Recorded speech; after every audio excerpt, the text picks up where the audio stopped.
So I will go ahead and introduce our speaker real quick. We have Olivia Sigmund. She serves Respect Mo Voters campaign for the St. Louis Regional Field Director, including St. Louis City, St. Louis, St. Charles, and Jefferson counties. She coordinates volunteer efforts and training, working with everyone from signature gatherings and notaries to phone banking and drivers. Olivia, like many other RMV volunteers, joined the campaign to create a change on a local level when so much of the political landscape in the United States feels overwhelming and untouchable. This campaign provides an accessible, and effective way to get involved and put power back where it belongs, in the hands of the people. Present Olivia. Hey everyone, thanks so much for having us. This is Lydia Snowden, who is here with me. She is the St. Charles County lead, so she helps, hi Linda, with coordinating our volunteers in the St. Charles County area, and much, much more. But today we're going to talk to you guys a little bit about the initiative petition process itself. What is an initiative petition? Who can create one? Why do they matter? And then talk about our petition specifically. So I'm going to actually let Lydia kick it off here to talk to you guys about the process, and then I'll tell you guys a little bit more about our campaign specifically.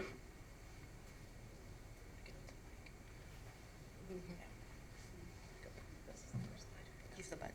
Oh, it is? Oh.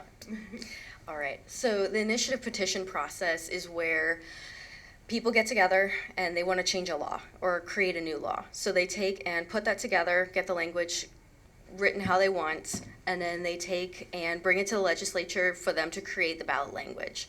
Once you bring it to them and they write their ballot language, if you don't like it, you could submit another version. They can write it again, but they're trying to summarize the entire bill. So your bill could be 30 pages, it could be 3, 6, however long.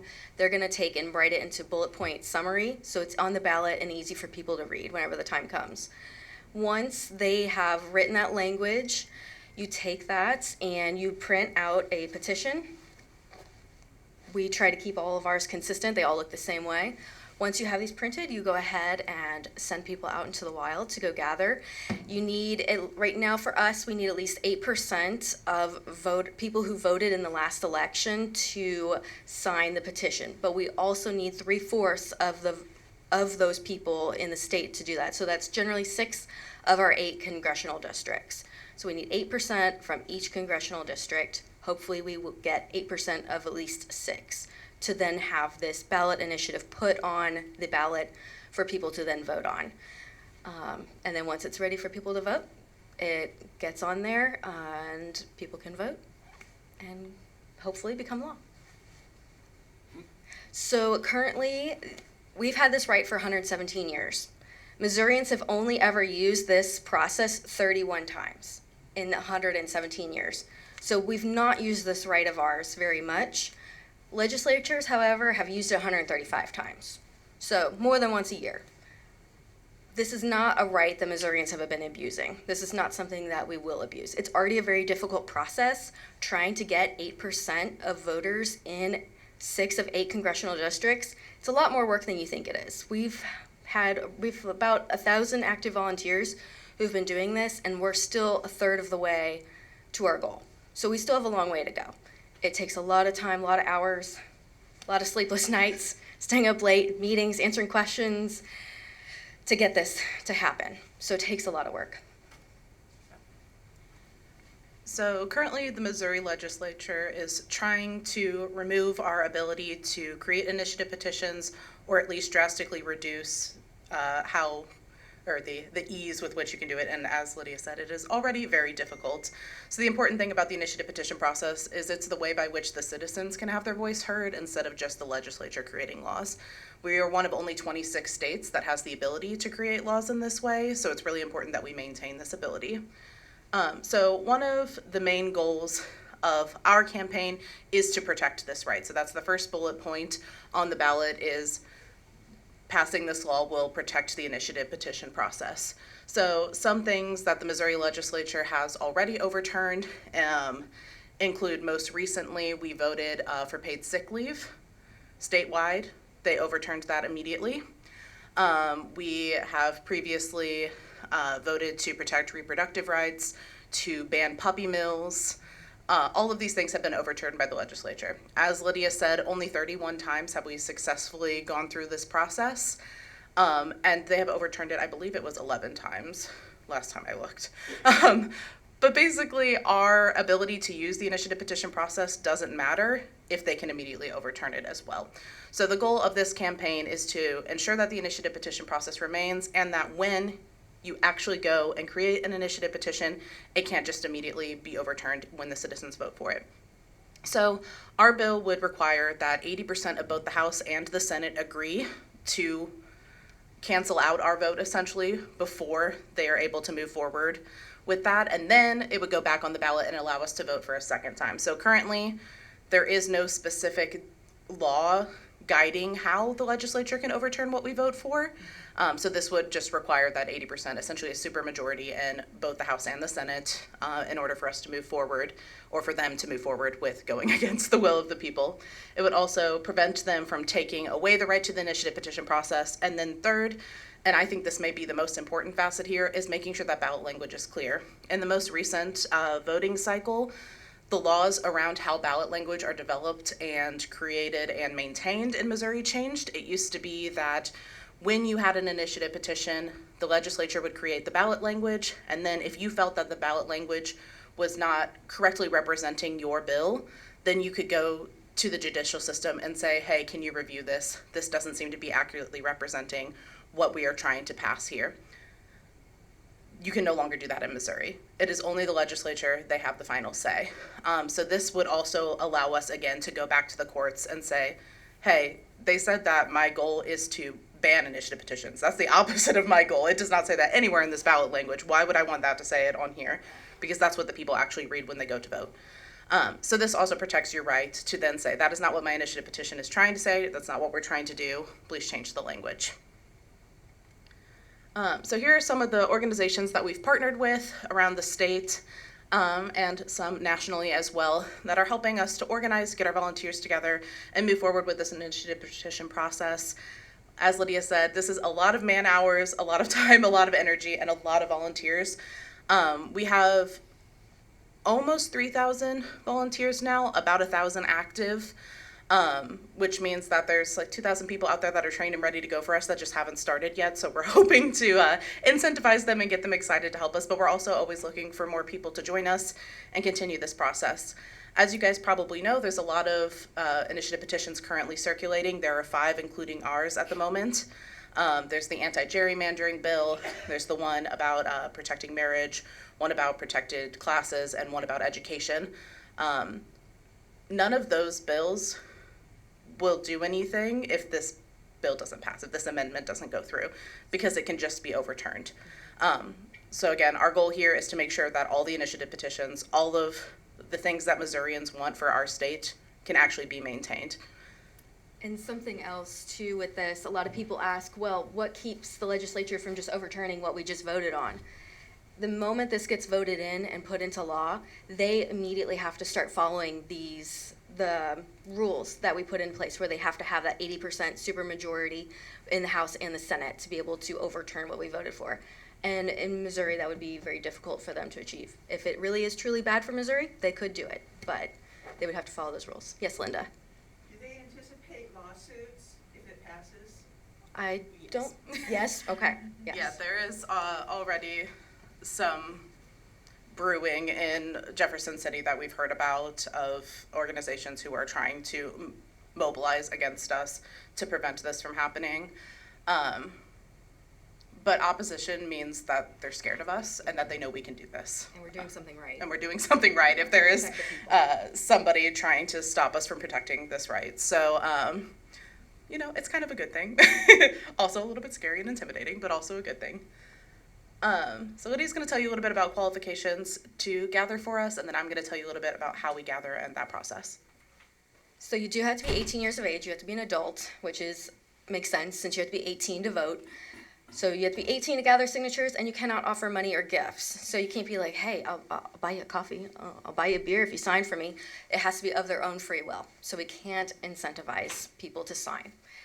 We have to, Influence either. yeah, and they obviously cannot be under the influence. So if they're a little drunk or a little something, don't have them sign. So, yeah.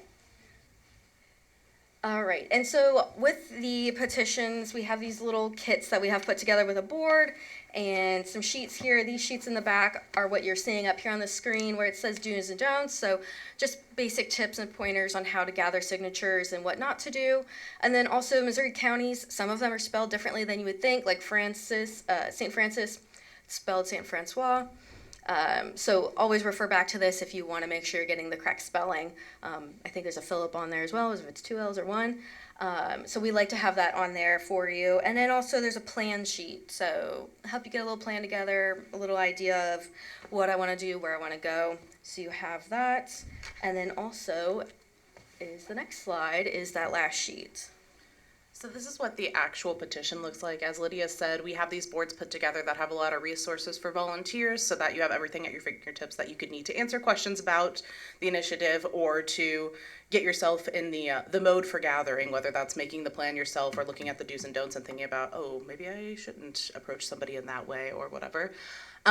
So this is what initiative petition sheets look like. In the top section, we have a bunch of information that is the actual pledge that the individual who is signing the petition is signing and stating by signing it. So essentially it says, I, a person who lives in this county, want this initiative petition to be put onto the ballot.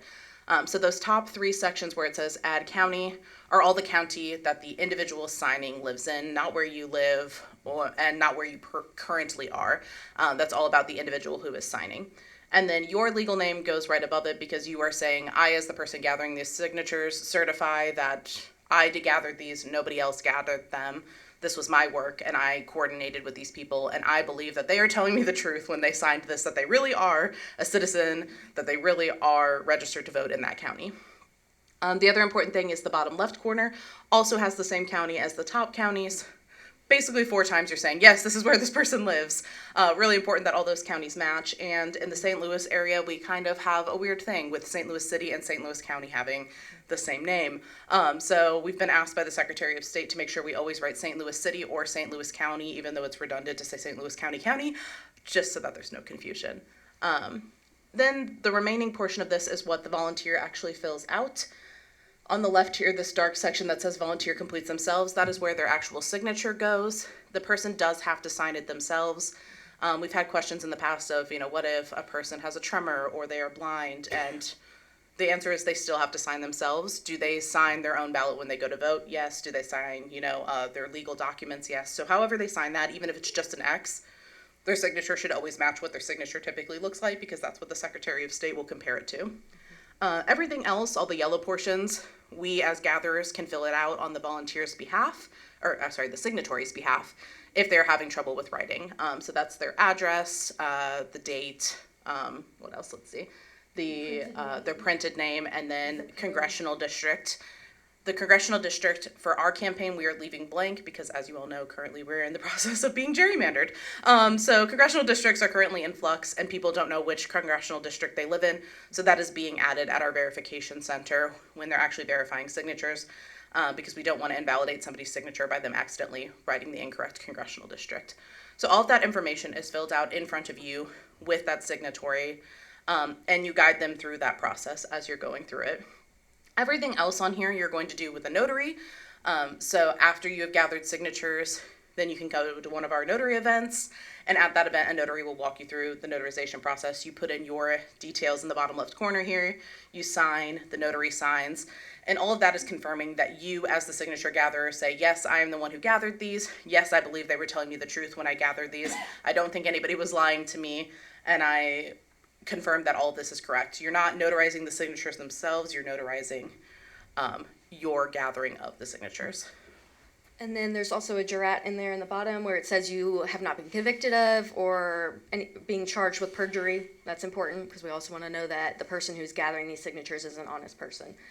And then there's a little update on this sheet as well where it says staff X, volunteers X do not, for if they are being paid for the petition.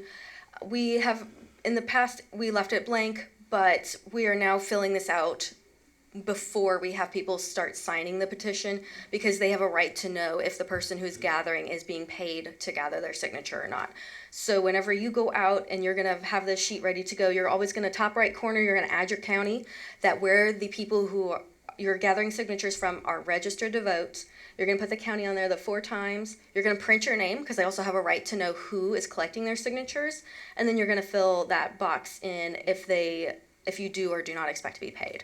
Most of our volunteers, well, everybody is all volunteers, so it's all been completely volunteer work. So a perfect petition. The big thing is making sure that there is only one county per sheet. So if somebody goes in St. Louis City, they can't sign a St. Charles County page or a Jefferson County page, because it could invalidate the entire sheet potentially. If you're, part of the way through somebody signing and you realize, oh, you're signing for the wrong county, they can put a single line through it and initial it saying, oops, wrong one, and then you can get them a fresh sheet to work on. It's also really important that we only use black ink. The Secretary of State is very picky about what these sheets look like. Using black ink, preferably not a gel pen because they smudge, allows us to make sure that they're the most accurate, easily legible. And then making sure you're adding the counties and your name and saying, yes, I'm not being paid to do this, is also really important at the beginning. That way the person signing knows that they're signing the correct sheet, knows who you are, and knows that you're a volunteer. And then the last thing is this legibility really, really matters, because if the Secretary of State can't read it, the signature won't count. So it's the printed name that's the most important part. If they can't read the printed name and the address to confirm that it is the person that they claim to be, their signature will be thrown out. So a lot of campaigns that do initiative petitions, a vast majority of them pay volunteers. That's kind of counterintuitive. Yeah, pay gatherers to gather signatures. And many of those campaigns only have a 50 to 60% rate of accuracy, meaning 50 to 60% of signatures actually become validated and go through. So far, our campaign has really great success. We've had over 80% of our signatures verifying and saying, yes, these are accurate, correct, and real people who are signing and are confirmed, which is amazing, because that means we have to gather fewer signatures. We don't have to double the amount that we need. But it also is something that you have to take very seriously as a gatherer to make sure that things are legible and that everything is filled out correctly. That's particularly important with the counties, and making sure people include their city when they write their address. A lot of places around here have the same street names. There's a main street in every town. So really important to include the city and the zip code to make sure that we know exactly who they are. So Lydia and I are going to do a little example for you of what it looks like when you're typically gathering. Do you want to put the mic between us? Yeah, and then I'll have you step over there. All right, so we like to wear the lanyards. They are handy on our website.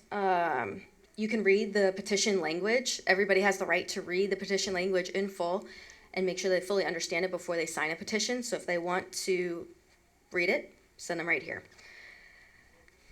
On the back side, we have the link to the Secretary of State's website. Not everybody knows where they're registered to vote. Maybe they're in college and they don't remember if they're registered to vote their parents' address or their uncle's, where they've been living for the past couple of years.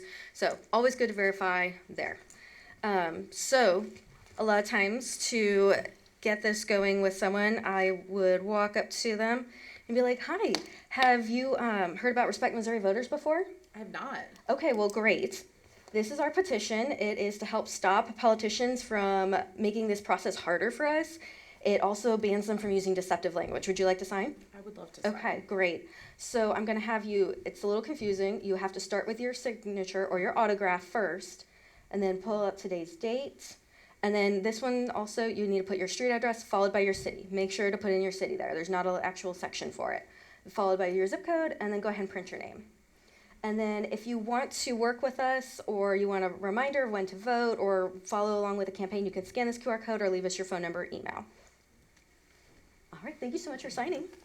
So as Lydia just displayed, it's really important to actually walk people through every single step, tell them the date out loud. Today is 12/7/25, otherwise they will write the wrong date, trust me. So just making sure that they know exactly every step. Often with documents that you fill out, like when you go to the doctor, it's always print your name first, signature last. Mm-hmm. This is the opposite, so many people will accidentally print first. And you can pause them. You can be Yeah. like, wait a second, Stop. slow down, stop. So it's really important to every single box say, great, that's your signature. Wonderful. Okay, today's date is blank. and go through every single step of the process holding their hand. It's always better to give somebody too much information about something that's legally binding rather than not enough information. And if you're noticing that their handwriting's illegible, a lot of people know that the Secretary of State doesn't want this to pass, or the legislature doesn't want it to pass. Be like, hey, thank you so much for signing. Can we do another line, and can you rewrite your address just really clearly? Or do you mind if I write it out for you? That way we know for sure that they don't have a reason to throw it out. Well, it was illegible, we couldn't read it. You know that it is going to be passed. And most people are like, yes, please write it clearly for me. I want to make sure that my signature counts. So something really important after gathering a signature is to just make sure that you can read it. If you can't read it, the Secretary of State can't read it. I was a former teacher, so I'm pretty good at reading illegible handwriting. But sometimes I'm like, yeah, I'm gonna need you to read it that one. Sorry. So some tips, yes. How do you explain to them what this is about? Yeah, that's a great question. I had someone out here in the parking lot the other day trying to get me to sign something, and she was unable to explain to me What it I was. signing. Yeah. And so I And you need to know. Yeah, that's a great question. So I like to, when describing our initiative petition, say it has 3 main points. 1, the goal is to save this actual initiative petition process to make sure we can continue doing it. 2, this is to make sure that the legislature can't overturn the laws that we vote for. 3, this is to make sure that ballot language is clear and understandable. A lot of people don't know what the initiative petition process is. So a lot of times we have to start there with, okay, well, what is an initiative petition? What are you protecting? An initiative petition is what you're looking at right here. These petitions have all of the ballot language on it. These are amendments that Missourians want to make to our Constitution rather than what the lawmakers want to make to the Constitution. So you as a citizen can propose an initiative and then gather signatures to ensure that it gets on the ballot. So that's usually how I explain it. But not everybody understands it, and a lot of people have questions. So something that we tell the people out in the field is, if you don't know how to answer a question, call me. Or call your captain. Everybody has a captain. Those people can get on the phone with them, or we can explain to you as the gatherer what to say. We do host regular meetings. Once a month we gather as an entire group, and then weekly we gather as captains or with individual teams to try to talk about these types of things and determine what is and what isn't working. But we're always open to suggestions. So as, you know, a person gathering, if you don't have the language to express what we're trying to go through, we really encourage our gatherers to reach out to us as the leadership to help you find that language. Yeah. And we host trainings regularly. We have trainings every week online. There's also a training video that people can watch, so they can watch at their leisure whenever. The woman I yeah. spoke to was like 10 out of 10 on enthusiasm Yeah. and 0 out of 10 on explaining what it was I was signing. Yeah. That's a difficult place to be. We love enthusiasm, but yeah, having the knowledge and the know-how to explain it is also really helpful and important. Do you know which petition she was gathering for, or was it unclear just because? It was unclear. Yeah. Yeah. Yeah, and like I said, there's 5 circulating right now, so there's a lot going on. Yeah, thank you. Yes. I have a question about the 5 circulating. Yes. So, I know I've signed at least 2 Mhm. petitions. I don't remember which 2. So, Yeah. should I sign them again? That's a great question. So in Missouri, if you know that you have signed one, it is illegal to sign the same one again.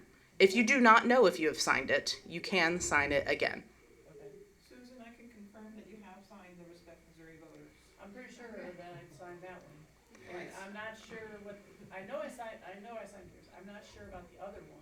Hmm. And then the other 3, I have Yeah. probably. Most likely you have signed the anti-gerrymandering one. That's the one that's been circulating the longest. The other 3 have very few gatherers and are just getting started. So I would say it's most likely that you've signed ours and People Not Politicians, which is the anti-gerrymandering one. Yeah.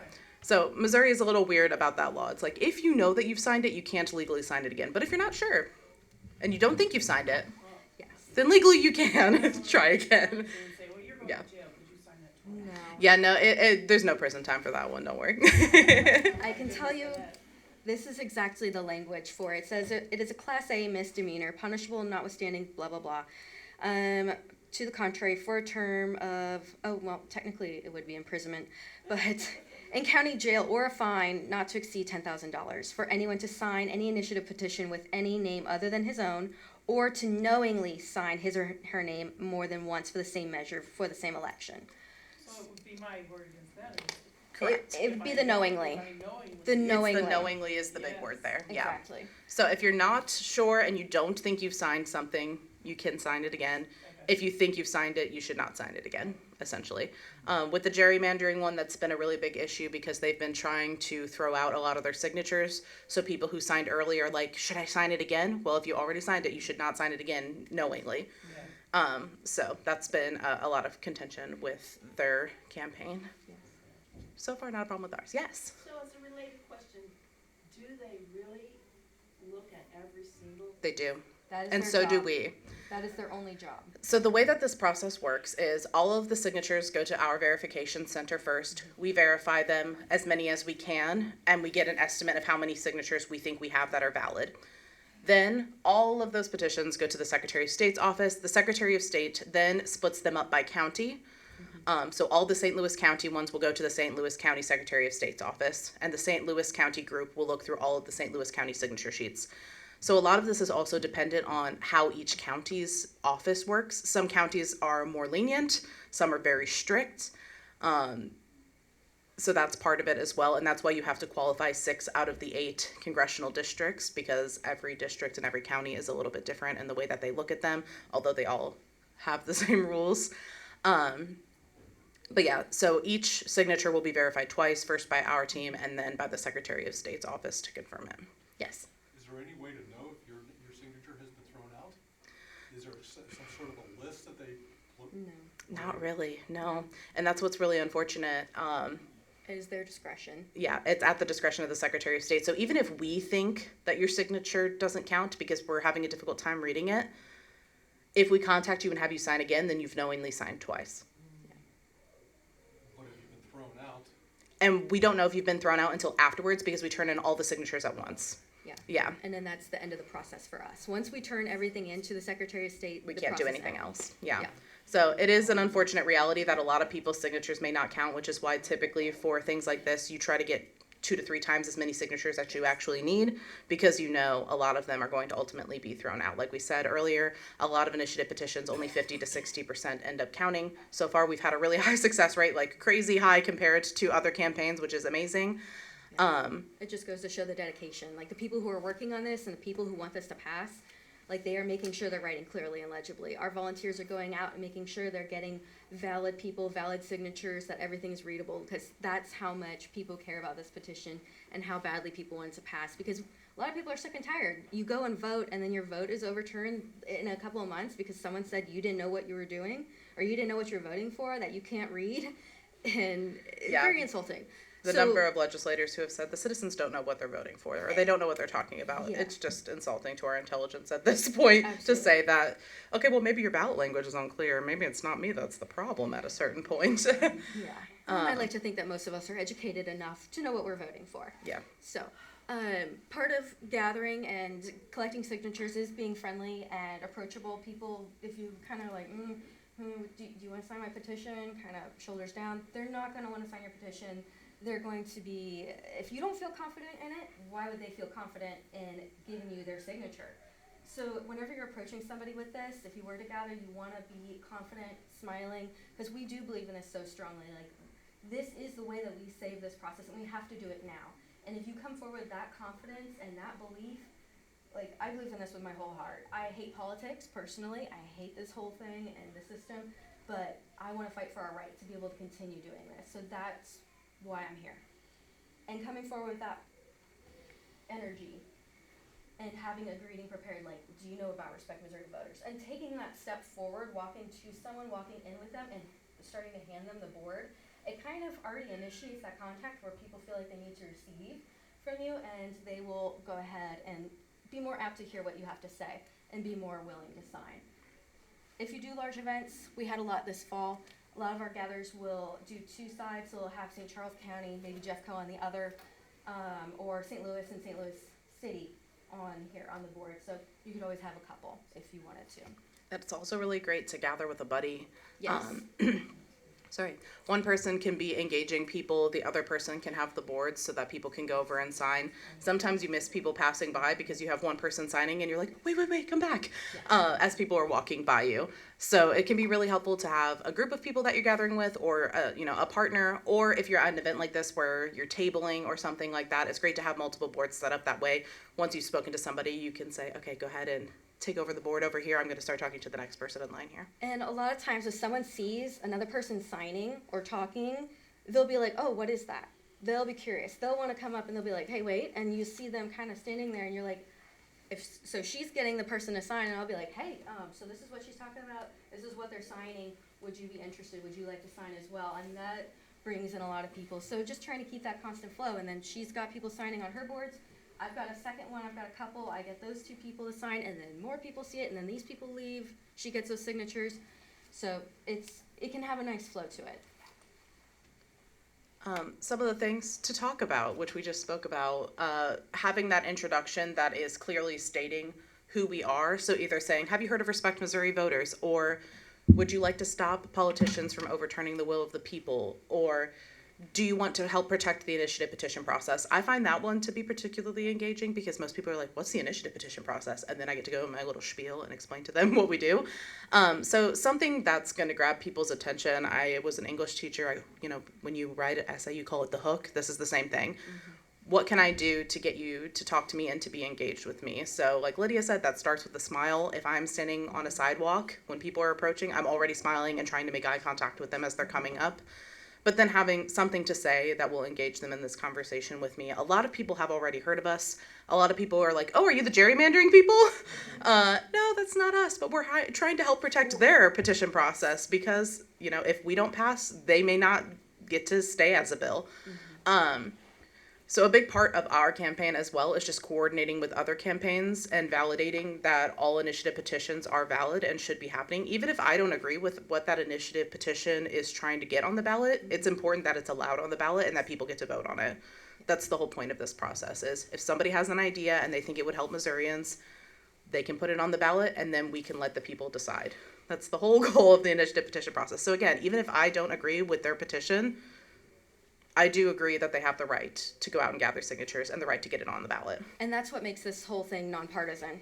It doesn't matter what side you're on, if you're in the middle. This is for Missourians. It does not matter what party you affiliate or what you believe. This is the right of Missourians to be able to create their own laws. Like, this is democracy at its finest. Being able to say, this is what's important to me, this is what's important to Missourians. We want this to be a law. We want this to pass. It doesn't matter who you are. It works for everyone. And I know there's people who are like, well, it's going to allow this party to then take and do whatever they want. No. Again, this is a difficult process. It's not going to be something that everybody can just willy-nilly use to promote their party.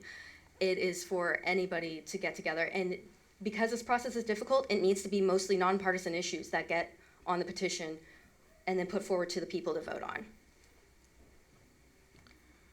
So if anybody is interested in gathering with us, you can scan this QR code up on the screen to take our quiz to just confirm that you have learned all the material we just talked about. If you have questions as you're taking the quiz, feel free to ask. It's mostly about like, what is our petition actually saying? Are you allowed to gather signatures if you're 15? No. So all of these, all this information up here tells you how to take the quiz. So if you're interested, feel free to do that. If anybody has any questions, we are more than happy to answer. And thank you all for letting us be here today. Yes. Thank you. How much longer does the campaign last? So you have until 6 months before the election. So the election will be next November. So theoretically, we have until May. We are trying to get all of our signatures gathered by March so that we have plenty of time to verify that they are good to go before we have to turn everything over to the Secretary of State in May. And how many more do you need? Right now, we have about 115,000 signatures. Our goal is to have about 300,000. Like I said earlier, typically 50 to 60% actually end up counting. So far, our rate has been better than that, but if suddenly that drops off and our petitions aren't being as highly validated, in that case, we need the up to 300,000 signatures in order to make sure that we can get on the ballot. Yes? Are you guys hitting college campuses hard? Do you have volunteers on college campuses? We do have volunteers on some college campuses. Our goal is to do more of that in the winter, now that things are like winding down with events in the area, especially immediately following Christmas, things really drop off event-wise in the St. Louis area. It gets far too cold. I'm a student at UMSL currently, so I'm actually talking to my professor right now. He's the head of the English department to try to coordinate an event to get things going on campus. We have some people that have been gathering on campuses, though, particularly at events at like WashU and things. They have a lot of speaker engagements, and those have been really successful.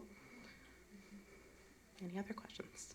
Yes. How many valid signatures do you have to turn into the secretary? That's a terrific question. So that really depends on which of the congressional districts we end up qualifying. As Lydia said, you have to qualify 6 of the 8 congressional districts. Mm-hmm. The number of signatures is determined by the previous election for the governor. So the last time we voted for the governor, how many people from Congressional District 1 voted? 8% of that number have to sign now. So it's about 30-ish thousand signatures per congressional district on average. Right now, we're pretty close to qualifying Congressional Districts 1 and 2, which we knew was going to happen. That's St. Louis City and most of St. Louis County. That's a pretty predictable thing, but we do have to qualify 4 more. Congressional District 3, which is where we currently are, is going to be one that's a little bit more difficult to get. Congressional District 3 wraps all the way out to Jefferson City and then loops back around. It's kind of a claw shape around the top of St. Louis all the way out to the middle of the state and then back to us. Congressional District 6 is the entire top half of the state.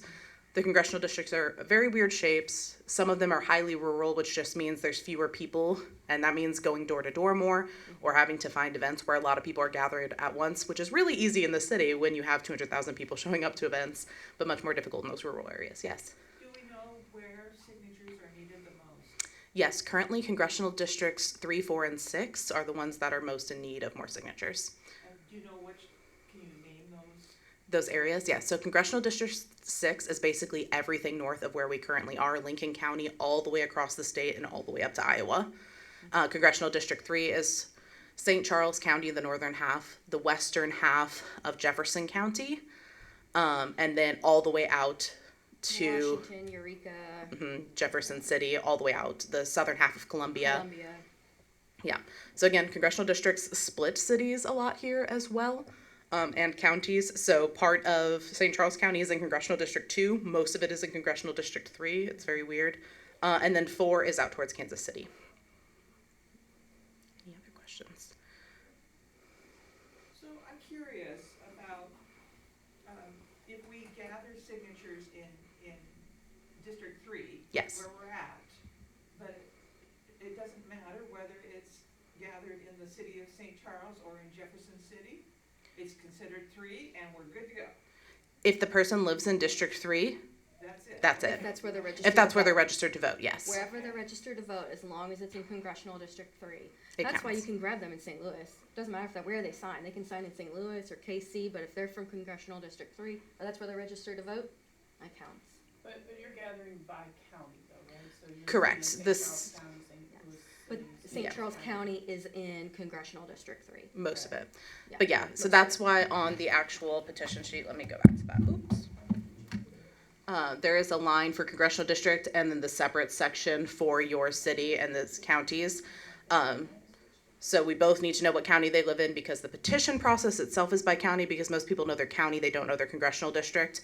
And then we have the separate section for congressional district to actually split it up when we're verifying. And again, checking your registration, knowing where you're registered to vote, big deal. People don't remember. And if you've I didn't moved, even know you could do that. Yeah. and if you've moved, a lot of people, maybe they haven't updated their driver's license yet. That's the most common place to go to register to vote is at the DMV whenever you change your driver's license. Something else important is you can register to vote instantaneously. So if somebody says, no, I'm not registered to vote, maybe they just turned 18 or actually 17 and a half in Missouri, they can register on the spot in front of you on the Secretary of State's website. And as soon as they are registered and they can sign in that instant. If you go to the DMV, the process takes a couple of days, so it's not immediate. But if you register online, it's instantaneous. That goes as well if you need to change your address, so you check your registration and you realize, oh, I'm registered to vote in the house I lived in 6 years ago. You can go ahead and change your registration in that instant. It'll update and then you're able to sign. Yes. So yeah, I do volunteer in the verification center, and Yes. one of the things I have not understood that I'm doing is the signature and the address on the petition are different than what is in the Secretary of State's registered voter site. You're saying there's a difference between people's addresses and then the address that's actually registered for them?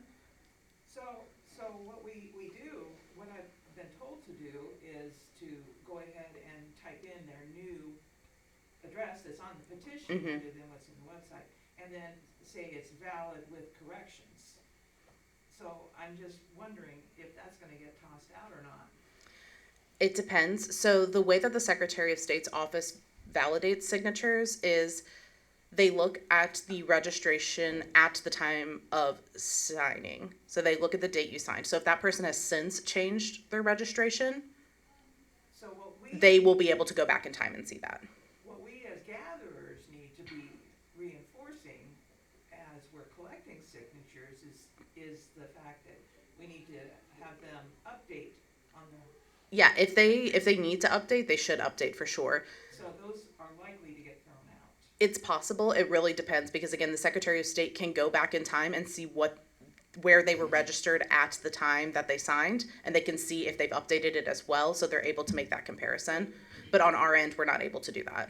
Okay, the signer does need to update. Yes, they should And I update. think that there's gonna be a lot of people who don't. Yeah. Yes. What's the web address? I'm having technical difficulties back here in the corner. Oh. Is it respect? It's respectmovoters.org/register. Yes. Thank you. You're welcome. Any other questions we can answer? If you guys would like to sign, come see us. Yes, you're welcome to come. I'm sure Linda has gotten most of your signatures by now, but if you haven't, Yeah. Again? 10 times. don't do it again, not willingly or knowingly. Thank you. One thing, we had a date where we all got together and I passed around my petition and unfortunately it was blue ink. And I have backtracked with just about everybody and had them re-sign in black ink. Thank you. I think you didn't. You caught me a couple I weeks did ago. catch you. Yep. Okay. If you have not resigned with Linda, please go see So her. that was a knowingly re-signing.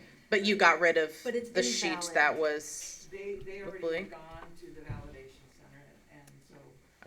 But they're automatically